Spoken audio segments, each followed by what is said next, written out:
So ఈరోజు day 13 walking challenge ఒక story అయితే చెప్దామని చెప్పేసి మేము ముందుకు వచ్చాను. ఏంటంటే ఒక పేదవాడు తన కట్టెలు కొడుతూ దాని జీవితం అయితే సాగించేవాడు. ఒకరోజు అడవిలో కట్టెలు కొట్టేటప్పుడు నీళ్ళలో తన గొడ్డలి అనేది పడిపోతుంది. వెంటనే చాలా ఏడుస్తాడు. వెంటనే అమ్మ ప్రత్యక్షం అయిపోయి గంగమ్మ ఏం కావాలి నాయన అని చెప్పేసి అంటుంది. ఇంకా జరిగిందంతా చెప్తాడు. వెంటనే అమ్మ గొడ్డలి తీసుకొని ఆయనకి ఇస్తుంది. ఈ గొడ్డలితో నువ్వు ఏది ముడితే అది బంగారం అయిపోతుంది, ఇంకా చాలా సంతోషంగా ఉండు అని వరం అయితే ఇస్తుంది. వెంటనే ఆయన ఇంటికి వెళ్ళి జరిగిందంతా తన భార్యకి చెప్తాడు. చెప్పగానే భార్య చాలా సంతోషపడి ఒకసారి గొడ్డలితో పరీక్షిస్తుంది. పరీక్షించిన వెంటనే ఇంకా బంగారం అవుతుంది.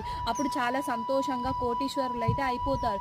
ఇంకా అట్లా మంచిగా ఉన్న సమయంలో తన భార్యకి ఒక దుర్బుద్ధి పుడుతుంది. ఏంటంటే ఒక్క గొడ్డలు ఉంటేనే ఇంత సంతోషంగా ఉన్నాం, రెండు ఉంటే ఇంకా చాలా సంతోషంగా ఉంటాం అని చెప్పేసి భర్తని పంపిస్తుంది.